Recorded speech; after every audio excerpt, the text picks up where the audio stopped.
Hello guys, అందరికీ నమస్తే. ఈరోజు మనం జొన్న అటుకులు ఎలా చేయాలో చూద్దాం. ముందుగా శనగిత్తనాలు, ఆవాలు, జీలకర్ర, కరివేపాకు అండ్ తెల్లవాయలు రెడీ చేసి పెట్టుకున్నాం. బాండీలో 3 స్పూన్స్ ఆయిల్ వేసి ఆయిల్ బాగా హీట్ అయిన తర్వాత మనం రెడీ చేసి పెట్టుకున్న గ్రౌండ్ నట్స్, తెల్లవాయి, కరివేపాకు, ఆవాలు, జీలకర్ర వేసి బాగా వేయించుకోవాలి.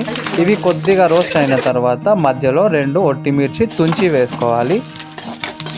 వేసుకొని బాగా రోస్ట్ అయిన తర్వాత మనకి టేస్ట్కి తగ్గట్టు కొద్దిగా ఉప్పు, కారం, పసుపు వేసుకోవాలి.